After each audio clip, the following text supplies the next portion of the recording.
Seorang koki pembuat roti tewas saat dalam perjalanan ke rumah sakit akibat terjepit dalam lift barang di tempat kerjanya di salah satu minimarket di Jalan Teguh Umar, Kelurahan Surabaya, Kecamatan Kedaton, Bandar Lampung, Minggu malam.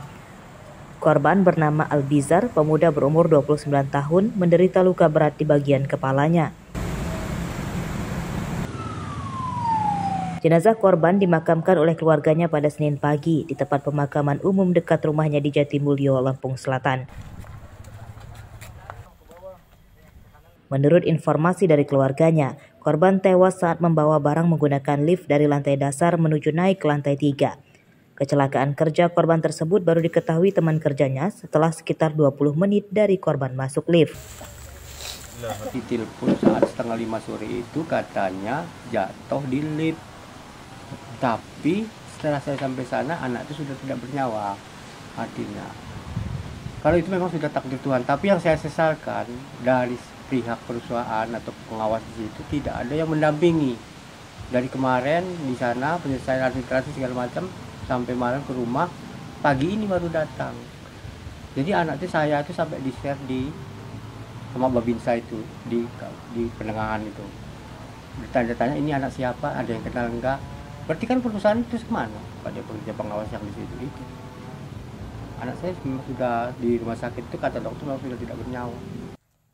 Penyebab kematian korban masih diselidiki polisi untuk mencari tahu apakah korban tewas akibat murni kecelakaan kerja atau ada faktor lain. Sementara itu, teman kerja dan pihak perusahaan tempat korban bekerja belum mau memberikan keterangan terkait kejadian tersebut.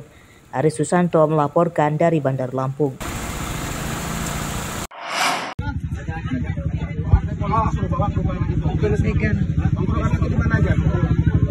Seorang begal motor ditangkap warga Desa Bandar Kagungan Raya, Kecamatan Abung Selatan, Lampung Utara, Senin siang.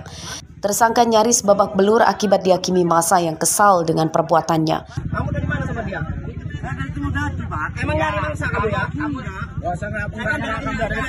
Tersangka bernama Sofyan, warga Desa Abung Jayo, Lampung Utara, kemudian diserahkan warga ke polisi. Sedangkan seorang teman tersangka berhasil melarikan diri.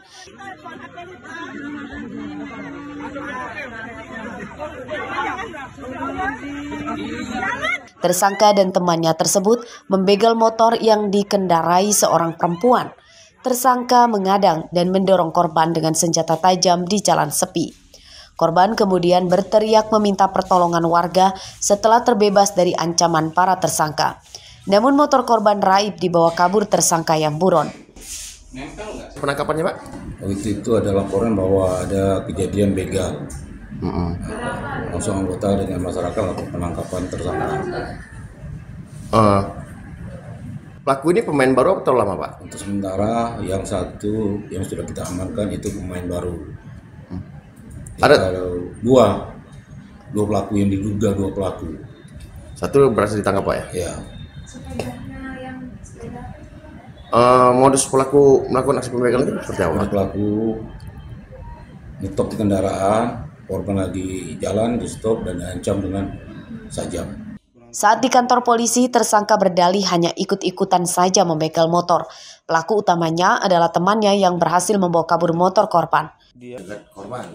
Iya, dekat korban itu dia di jalan tuh sambil ngomong kalau kayak gitu kan saya nggak mau ikut, Pak.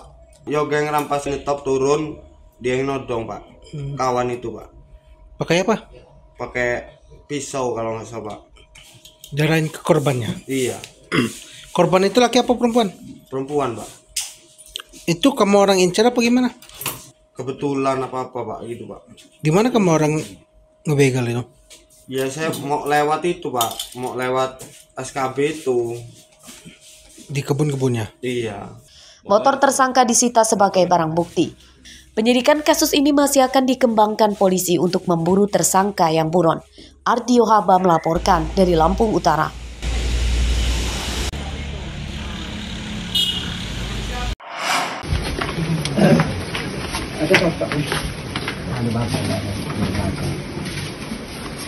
Rumah bandar judi Toto Gelap atau Togel di Desa Sinar Saudara, Kecamatan Wonosobo, Tanggamus digerebek polisi pada Minggu malam. 3 orang ditangkap tanpa melawan. Dari rumah ini, polisi menyita uang ratusan ribu rupiah dan 4 ponsel yang dipakai tersangka untuk alat berjudi.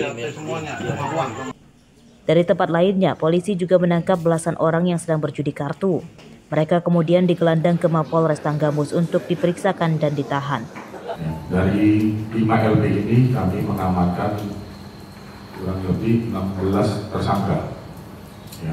Dengan barang bukti ada HP 6 unit, kemudian uang tunai sebesar 1.048.000, alat tulis, kemudian screenshot link judi online, kemudian 108 lembar kartu remi, 120 lembar kartu domino, dan beberapa alat lainnya. Untuk perkara ini kami kenakan dengan pasal 303 KUHP pidana, pasal 27 ayat 2 contoh, pasal 45 ayat 3 Undang-Undang Nomor 1 tahun 2024 dengan ancaman maksimal 10 tahun penjara. Ya ini kalau umurnya masang kalau dapat itu ya seikhlasnya, nggak matok dapatnya Pak, nggak dipotong gitu, seikhlas ngasihnya mau 10, 15 diambil aja.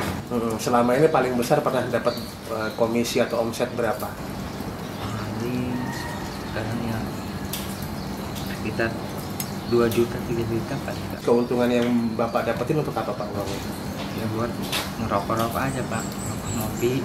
Ya, bukan untuk beli yang lain-lain apa gitu bukan? Polisi mengimbau masyarakat menjauhi judi daring dan konvensional karena saat ini pemerintah masih gencar melakukan pemberantasan perjudian dalam bentuk apapun. Jika masih ada yang berani akan langsung ditindak tegas dengan hukuman penjara. Aris Susanto melaporkan dari Tanggamus.